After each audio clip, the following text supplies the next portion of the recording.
వాక్యం చదువుకొని ప్రార్థన చేసుకున్న తర్వాత ఆటోమేటిక్కి ఇవ్వండి. లూకా గారు రాసిన సువార్త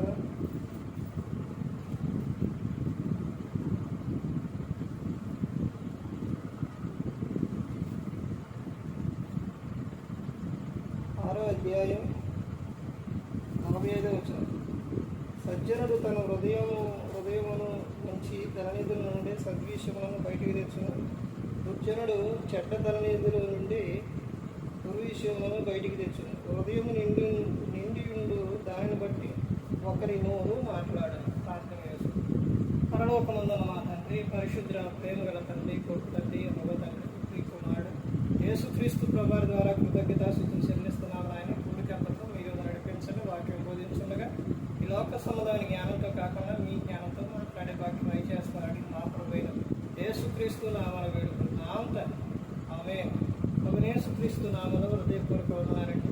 దేవుని కుమారుడు యేసుక్రీస్తు ప్రభువు ఈ లోకానికి వచ్చిన తర్వాత పరలోక రాజ్యం సమీపిస్తుంది కనుక మారు మనసు పొందమని ప్రకటింప మొదలుపెట్టారు. అంశం పాట పేరు ఏంటంటే ఒకని నోరు ఏం మాట్లాడదు. ఒకరి నోరు ఏం మాట్లాడదు, లేకపోతే ఒకరి నోరు ఎలా మాట్లాడదు. ఒకరి నోరు ఎలా మాట్లాడదు. ఎలా మాట్లాడుతుంది ఒకరి నోరు? యాకోబు గారు రచన పత్రికలో చెప్తారనమాట 3వ అధ్యాయంలోని ఒక ఏరు ఉండిద్ది, అంటే ఉసిగ జారు ఉండిద్ది అనమాట. అందులోనే అది తీయంగానే చలనం, అందులో నుంచి నీరు వస్తాయి. ఆ నీరు వచ్చినప్పుడు ఆ నీరు వస్తే ఉప్పగానే ఉండాలి, లేకపోతే తీయగానే ఉండాలి. ఉప్పు నీరు తీపి నీరు రెండు కలిసి వస్తాయా? రావు. ఆ బొగ్గలో నుంచి వస్తే మంచి నీరు, లేకపోతే ఉప్పు నీరు. ఇప్పుడు ఒకరి హృదయంలో నుంచి ఏమొస్తుంది? ఒక హృదయంలో నుంచి ఏం బయటకు వస్తాయి? మార్గ రాసిన సువార్తలో 7వ అధ్యాయం 21వ వచనంలో యేసుక్రీస్తు ప్రభువారు చెబుతారు, చెడ్డవన్నీ కూడా ఎక్కడి నుంచి వస్తాయి అంటే హృదయంలో నుంచే వస్తాయి. అక్కడే చెప్తారు, హృదయం నిండిన దానిని బట్టే నోరు మాట్లాడును అని చెప్తారు. ఇక్కడ కూడా అదే సందర్భం. ఒకరి నోటిలో నుంచి వచ్చే మాటలు అవి ఎక్కడి నుంచి వస్తున్నాయి అని అంటే హృదయంలో నుంచి వస్తున్నాయి అన్నమాట. అంటే వారి హృదయం దేనితో అయితే నిండి ఉందో దానితోనే ఆ మాటలే వస్తాయి అన్నమాట. ఒక విషయం ఏంటంటే వాక్యం అనేది ఒక సేవకుడు కుటుంబంలో చెబితే ఎన్నో, బంధువులలో చెబితే ఎన్నో.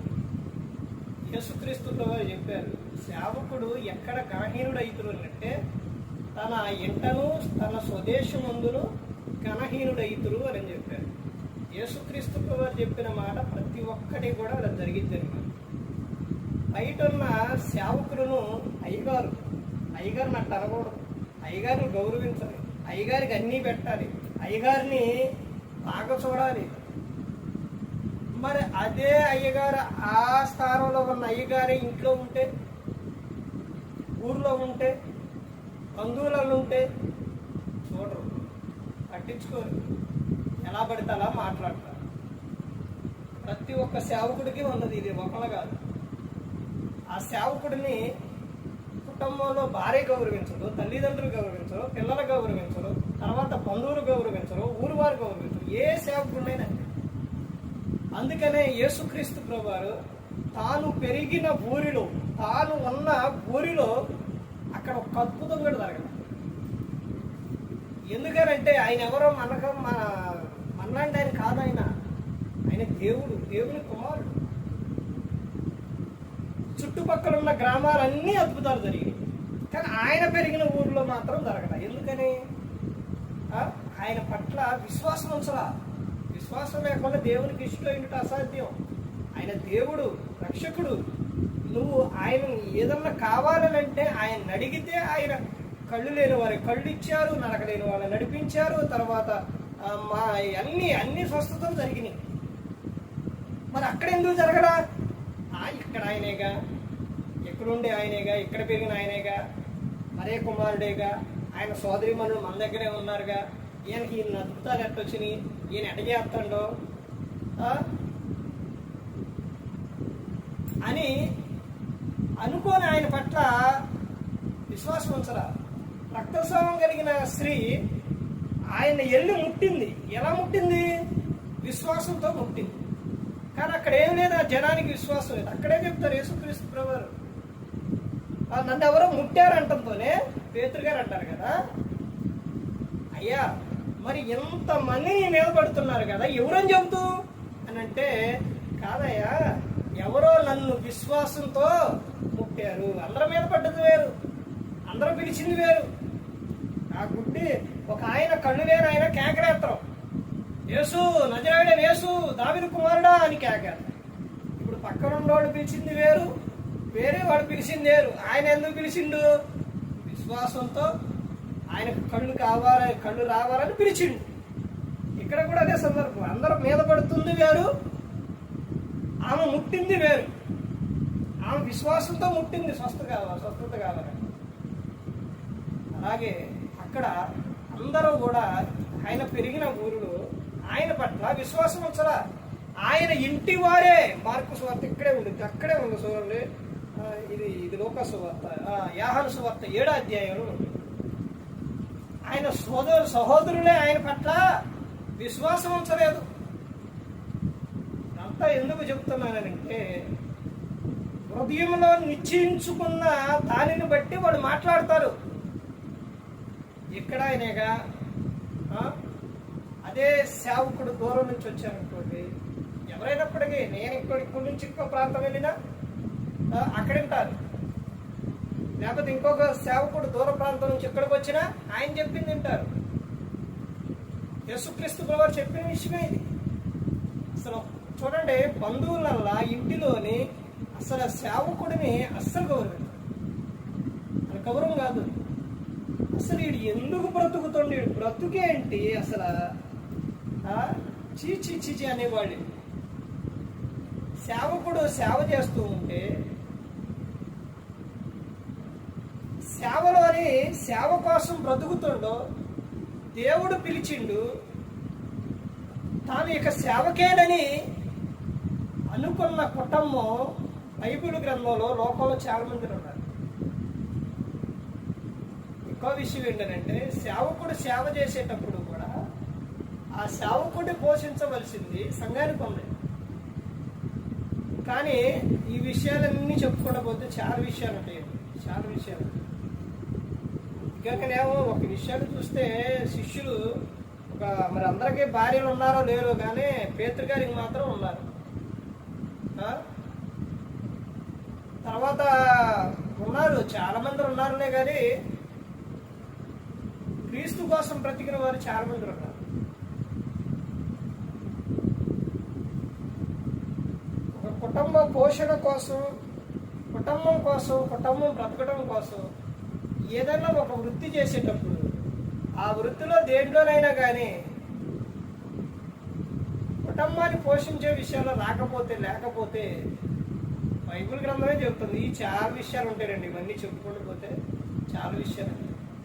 ఒకరి నోరు ఎలా మాట్లాడుతుంది అంటే, హృదయం నిండిన దానిని బట్టే మాట్లాడు. నువ్వు ఒక వ్యక్తి మీద ఏదైతే కలిగి ఉన్నావో, నువ్వేదైతే మాట్లాడుతున్నావో అది నీ హృదయం నిండా ఉంది. ఇక నువ్వు ఇప్పుడే జ్ఞాపకం, ఇక నీకు అర్థం చేసుకోవాలి.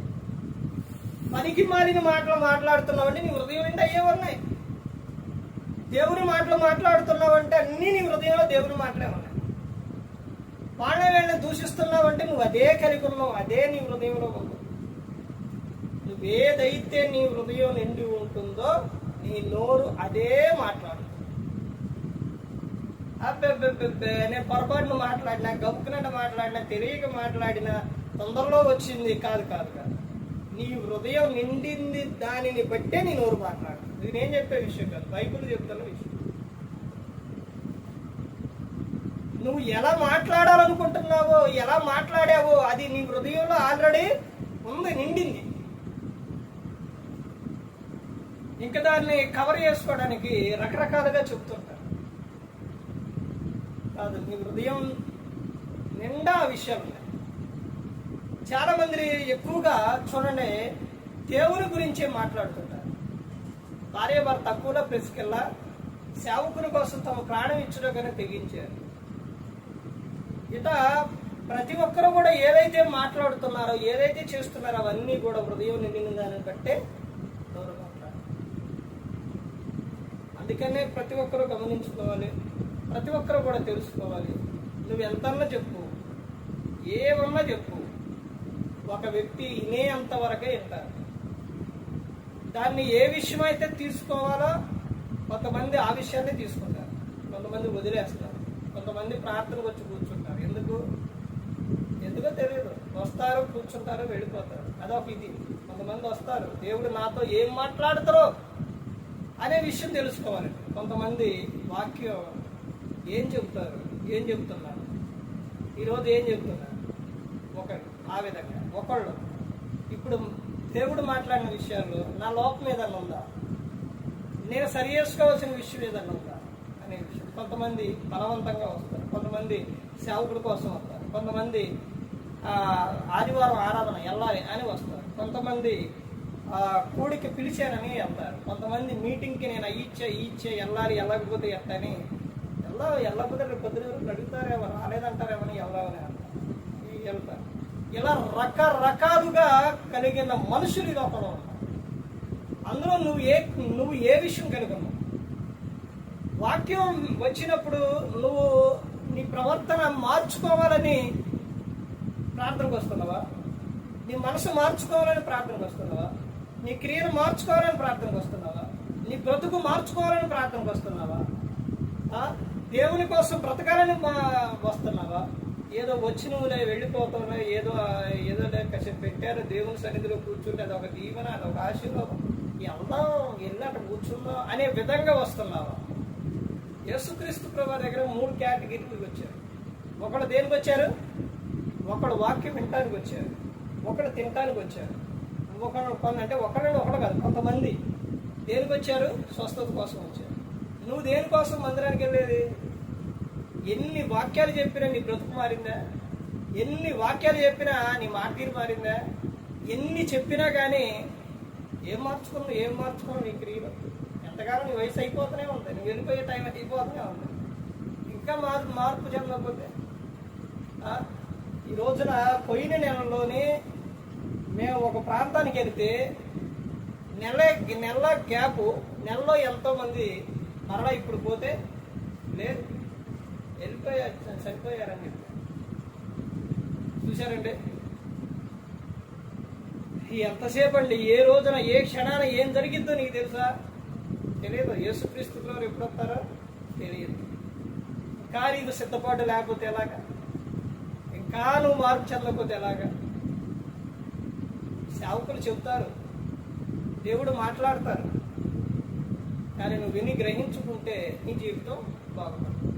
ఏ ఒక్కరు కూడా నశించి నరకానికి వెళ్ళిపోకూడదని యేసుక్రీస్తు వారు ఈ లోకానికి వచ్చి మనందరి కోసం శిలువలో తన ప్రాణాలు పెట్టి మరి ఈ విధంగా నిలబెట్టి మాట్లాడించిన తండ్రి దేవునికి కృతజ్ఞతాస్తుతులు చెల్లిస్తూ ఇంతవరకు శ్రద్ధగా ఉన్న మీకు ప్రభు పేట హృదయపూర్వకంగా చెల్లిస్తూ ఈ మాటను ఇస్తున్న అందరికీ